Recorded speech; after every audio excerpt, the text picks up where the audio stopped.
తాకట్లో ఉన్న బంగారాన్ని విడిపించి ఆ రోజున మార్కెట్ ధర కట్టి మిగిలిన డబ్బును మీకు అందిస్తుంది కొమ్మూరి గోల్డ్.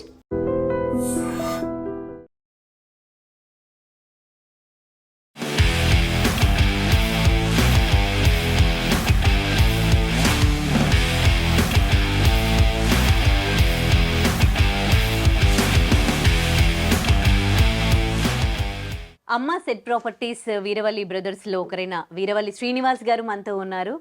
మనం అడిగి తెలుసుకుందాం 2012 నుంచి ఈ బిజినెస్ ఎలా నడుస్తోంది, ఎట్లాంటి సిచ్యువేషన్లో ఈ బిజినెస్ స్టార్ట్ చేశారో మాట్లాడదాం.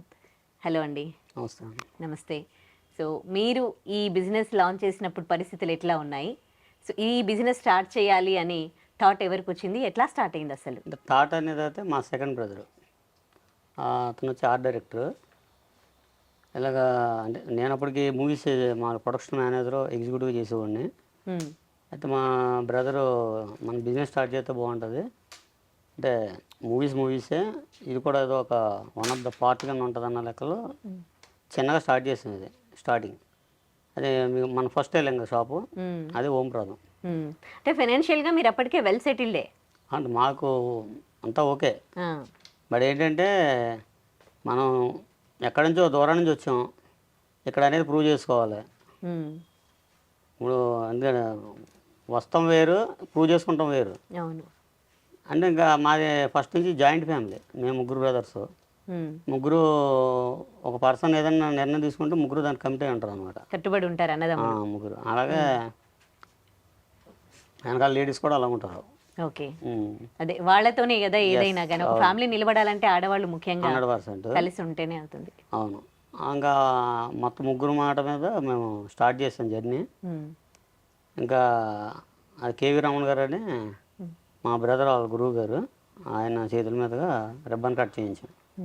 మా గురువు గారు వచ్చేది చిన్నారావు గారు, ధవల చిన్నారావు గారు. ధవల సచిన్ గారు డైరెక్టర్ ఉన్నారు కదా, వాళ్ళ బ్రదర్ అనమాట. ఆయన ప్రొడ్యూసర్ చేశారు, ఆయన కలిపి చేశారు అన్నట్టు అప్పట్లో. బట్ వాళ్ళ చేతిసాల వల్ల వాళ్ళ ఒక పొజిషన్కి ఒక రేంజ్కి వచ్చింది అమ్మ ప్రాపర్టీస్ అంటే. ఇంక వాళ్ళ ఇండస్ట్రీలో తెలియని వాళ్ళు ఎవరు ఉండరు. అమ్మ అని ఎందుకు పెట్టారు? అమ్మ మీద మా అమ్మ సార్. Okay okay. అప్పుడు ఏదైనా బిజినెస్లు ఫ్రెండ్స్ కానీ రిలేటివ్స్ కానీ కలిసి చేయొద్దు, రిలేషన్స్ బ్రేక్ అవుతాయి అంటారు. మరి మీరు అప్పుడు ముగ్గురు కలిసి ఉన్నారు, బిజినెస్ స్టార్ట్ చేశారు. ఇప్పుడు అంటే మీరు అన్నది పాయింట్ ఎలా అంటే పార్ట్నర్షిప్ అయితే మీరు అనేది ప్రాబ్లం, కానీ బ్రదర్స్ వచ్చేప్పటికి మాకు చిన్నప్పటి నుంచి మా మైండ్ ఏంటనేది మాకు తెలుసు, మా ముగ్గురికి ఒకరికొకరికి.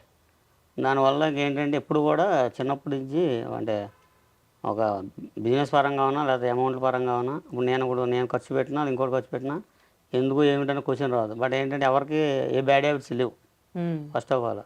ఇంకోటి అనవసరంగా ఎవరు వేస్టేజ్ అనేది ఎవరు చేయరు అనమాట మా ఫ్యామిలీలో ఫస్ట్ నుంచి.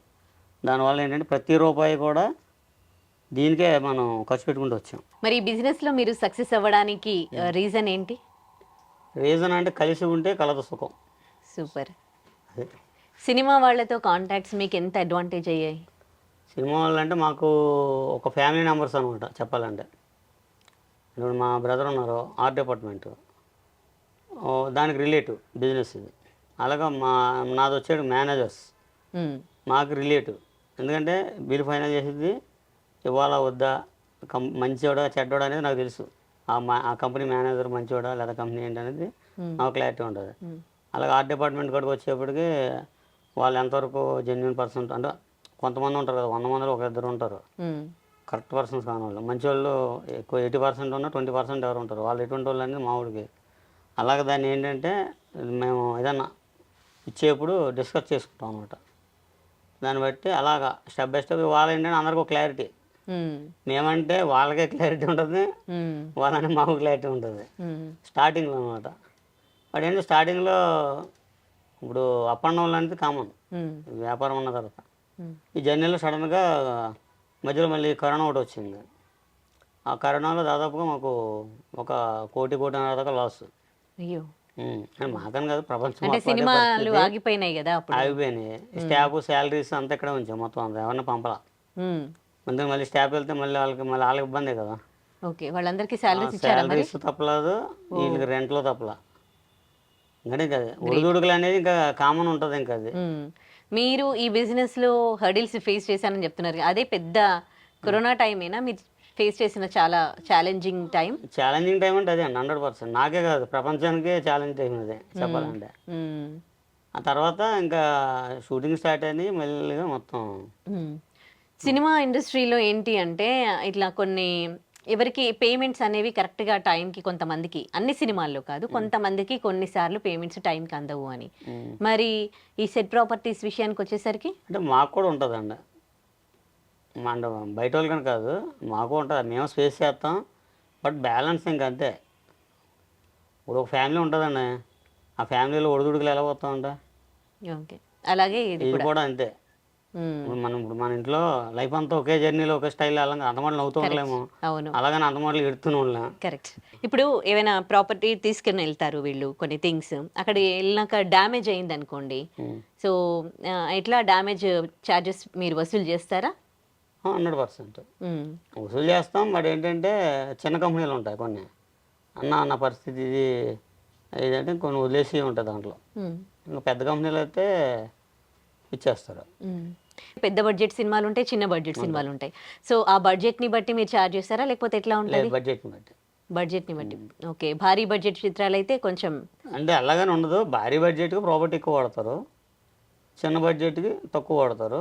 బట్ ఏంటంటే కొంచెం తగ్గించేస్తాం అన్నట్టు వాళ్ళకి రెంట్ల పరంగా. అలాగని చెప్పి వాళ్ళకి ఏంటంటే ఓవరాల్గా వాళ్ళకి తగ్గుతుంది పెద్ద సినిమాకి కూడా. ఇప్పుడు ఉదాహరణకు ఒక 50,000 రూపాయల మీటర్లు అట్టుకెళ్ళారు అనుకోండి ఉదాహరణకి, వాళ్ళకి ఎక్కువ మీద వాళ్ళకి తగ్గుతుంది, వీళ్ళకి తక్కువ మీద వీళ్ళకి తగ్గుతుంది, ఎక్కువలో అవుతుంది చెప్పాలంటే. ఇప్పుడు మీ దగ్గర ఎక్కువగా ఎప్పుడు డిమాండ్ ఉండే ఏంటి ప్రాపర్టీస్? డిమాండ్ అంటే ఎప్పుడేం వాడతారో తెలియదు ఇండస్ట్రీలో. ఎక్కువగా రెగ్యులర్గా పోయేది, ఇప్పుడు ఎట్ ఏ టైం చాలా సినిమాలు వచ్చాయి అనుకుంటా, 2-3 సినిమాలకి, అప్పుడు ఎట్లా మేనేజ్ చేస్తారు? అంటే మేనేజ్ అంటే మా దగ్గర ఎట్ ఏ టైము ఇప్పుడు ఒక సోఫా ఉంది, ఏకోలో ఇంకో 2 ఉంటాయి. ఇది మా దగ్గర ఇది లేదు లేదా బయటికి వెళ్ళింది అనేది అయితే రాదు. దానికి ఏంటంటే దానికి ఆల్టర్నేటివ్ అరేంజ్ చేస్తాం అనమాట. ఆ ప్రాబ్లం అంటే మా పెద్ద ఎక్కువ ప్రాపర్టీ కదా, బ్యాలెన్స్కి అవకాశం ఉంటుంది. చిన్న షాపులకి అయితే మీరు అన్నట్టుగా స్పేస్ చేస్తారు వాళ్ళు, మాకు ఆ ప్రాబ్లం ఉండదు. ఓకే. ఇప్పుడు మీ దగ్గర ఉన్న ప్రాపర్టీస్లో బాగా హై బడ్జెట్ ఉన్న వాల్యుబుల్ థింగ్స్ ఏంటి, అండ్ తక్కువ లో బడ్జెట్లో ఉన్నవి ఏంటి, ఎక్కువలో ఎక్కువ ఉన్న సినిమా కోసం తయారు చేసినవి? అంటే ఇప్పుడు ఉదాహరణ మీరు కూర్చున్నారు కదా సోఫా, ఉదాహరణకి అది 270-3 దగ్గర ఉంటుంది మేము కొన్నప్పుడు. తక్కువ బడ్జెట్కి వచ్చేప్పటికి ఏంటంటే మామూలుగా ఈ ఇంత చూసారు కదా అల్యూమినియం ఐటమ్స్ ఆ టైప్. బట్ ఏదైనా సినిమాకి ఎలా ఉంటుందంటే అది 1000 కోట్ల సినిమా అయినా 100 కోట్ల సినిమా అయినా ఆ సీన్లో బొచ్చులు వాడాలంటే అయ్యే వాడాలి, ఈ ఉయ్యాలు వాడాలంటే ఇడు లో బడ్జెట్ సినిమా చేసిన ఉయ్యాలంటే కంపల్సరీ వాడాల్సిందే.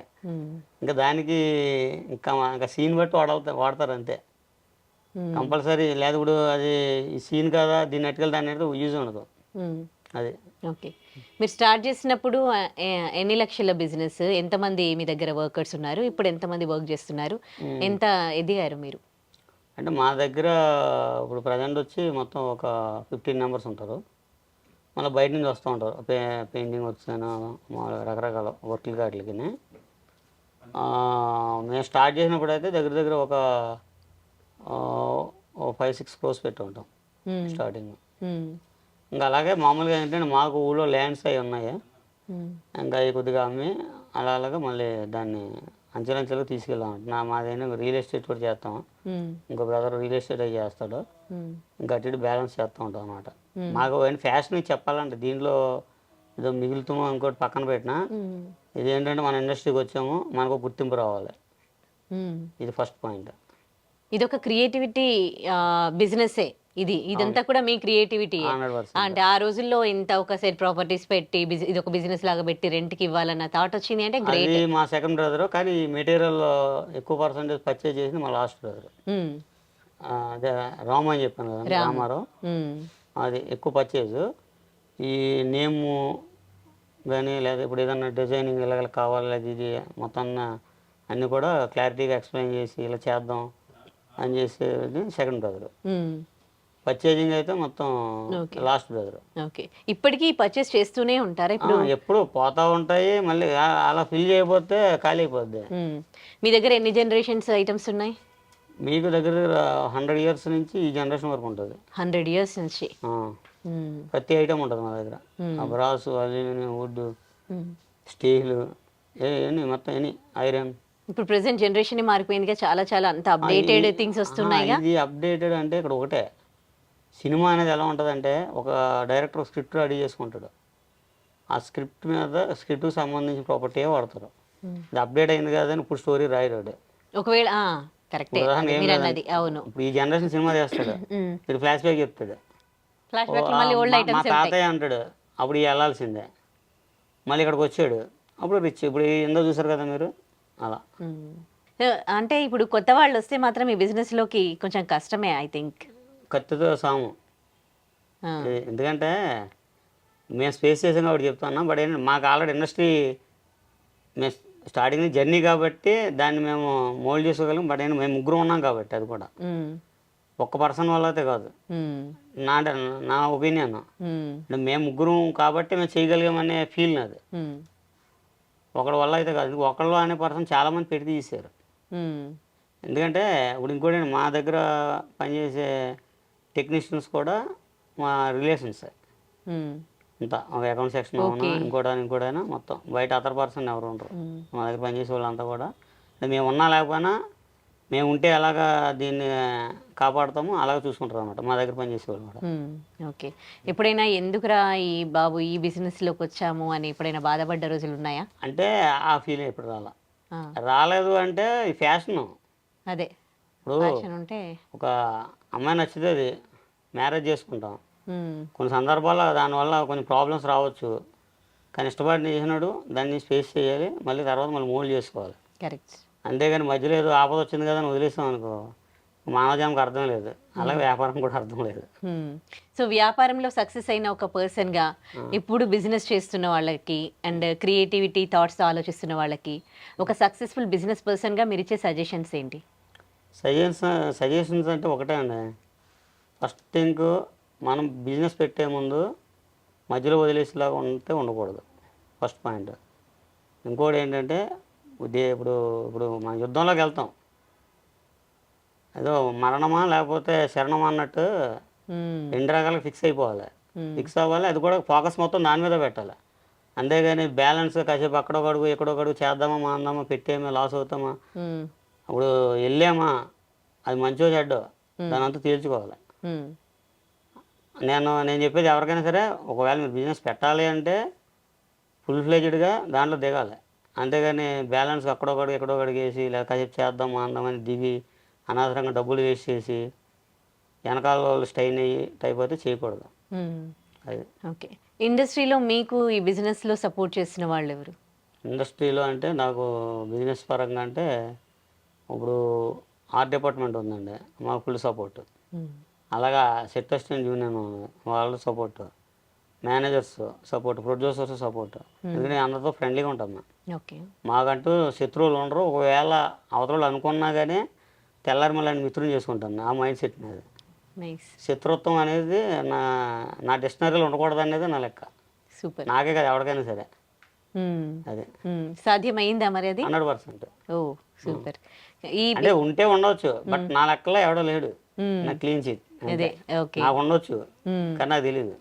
ఒకవేళ తెలిసినా కానీ దాన్ని ఫ్రెండ్లీగానే తీసుకుంటారు. అంతే. Okay, nice. సక్సెస్లో మీ ఫ్యామిలీకి మీరు ఎంత పర్సెంటేజ్ ఇస్తారు? పర్సెంట్ నేను 100% ఇస్తాను. ఫ్యామిలీ ఎమోషనల్ అవుతున్నారు. కానీ గ్రేట్ అండి, ఇప్పటికీ కలిసి ఉన్నారు అన్నదమ్ములు, కలిసి బిజినెస్ స్టార్ట్ చేశారు, సక్సెస్ అయ్యారు. ఇవి హ్యాపీ టీయర్స్. 100% అండి. మీ ఫ్యామిలీ గురించి చెప్పినప్పుడు నేను షాక్ అయ్యాను. ఈ రోజుల్లో ఎంత బాగా ఇప్పటికీ ముగ్గురు అన్నదమ్ములు కలిసి కింద కూర్చొని భోజనం చేయడము, మీరు చెప్పిన ప్రతి ఒక్క విషయం నాకు గుర్తుంది. అంటే అన్నం తినేటప్పుడు ఎట్లా తినాలి, ఒక ఫ్యామిలీ ఎట్లా కలిసి ఉండాలి. గ్రేట్ అండి. ఇదంతా కూడా ఎట్లా అంటే మీ మదర్ ఎలా? Mother father. సో మీరు బిజినెస్ స్టార్ట్ చేసినప్పుడు ఉన్నారా మదర్? లేదండి. మీలో ఈ యూనిటీ అట్లా ఉండడానికి రీజన్? ఎందుకంటే ఎంత మంచిగా ఉన్న వాళ్ళైనా, ఒకప్పుడు కలిసి ఉన్న వాళ్ళైనా రాను రాను ఫ్యామిలీస్, పెళ్ళిళ్ళు, పిల్లలు పుట్టినాక డిస్టర్బెన్సెస్ అని వచ్చేస్తాయి. అంటే మేము చిన్నప్పటి నుంచి బిజినెస్ అనమాట. అంటే ఇది కాదు, ఊళ్ళో ఆ బిజినెస్ ఎలా చేయాలి, కస్టమర్ తోటి ఎలా బిహేవ్ చేయాలి అనేది మాకు తెలుసు మైండ్ సెట్. అంటే ఫస్ట్ ఇంకో కస్టమర్ మైండ్ సెట్ ఏంటనేది మాకు తెలుసు. అదే కస్టమర్ మైండ్ సెట్ తెలుసు, కానీ రేపు మీ ఇంట్లోకి వచ్చే ఆడవాళ్ళు, తర్వాత పిల్లలు, ఇవన్నీ ఇప్పుడు చూస్తూ ఉన్నారు ప్రెసెంట్ జనరేషన్ ఎట్లా ఉందో, కానీ ఇప్పటికీ కలిసి ఉన్నారు, సక్సెస్ఫుల్ గా బిజినెస్ అంటే వాళ్ళు కూడా మా మైండ్ సెట్ సెట్ అయిన వాళ్ళు వచ్చారు. అది మా అదృష్టం. మీ అదృష్టం అది, లక్కీగా. ఓకే, ఫ్యామిలీ అనేది బిజినెస్ సక్సెస్ అవ్వాలంటే ఫ్యామిలీ అనేది ఎంత 100% సపోర్ట్ అండి. 100% సపోర్ట్ లేకపోతే ఎంత గొప్ప ఫ్యామిలీ అయినా ఫెయిల్యూర్ అవుద్ది. అంటే బిజినెస్ వాళ్ళ మీద సక్సెస్ అంటే లేడీస్ సపోర్ట్. మేము ముగ్గురు అన్నదమ్ములు కలిసి ఉందాం అనుకున్నా, వాళ్ళు కరెక్ట్గా లేకపోతే మనం ఏం చేయలేం. కరెక్ట్. సక్సెస్ఫుల్గా ఈ అమ్మ సెట్ ప్రాపర్టీస్ బిజినెస్ ఇక్కడి వరకు కూడా తీసుకొచ్చారు అండ్ కలిసి ఉన్నారు. ఎంతో మందికి ఆదర్శం. కొత్తగా బిజినెస్ చేసే వాళ్ళకి కూడా మీరు మీ యూనిటీ, మీరు బిజినెస్ నడిపించిన విధానం నిజంగా చాలా చాలా మందికి ఆదర్శం. మీరు ఇంకా ఇలాంటి బిజినెస్లు ఇంకా ఎన్నో స్టార్ట్ చేయాలని కోరుకుంటూ విష్ యూ గుడ్ లక్ అండి, and thank you so much. Thank you.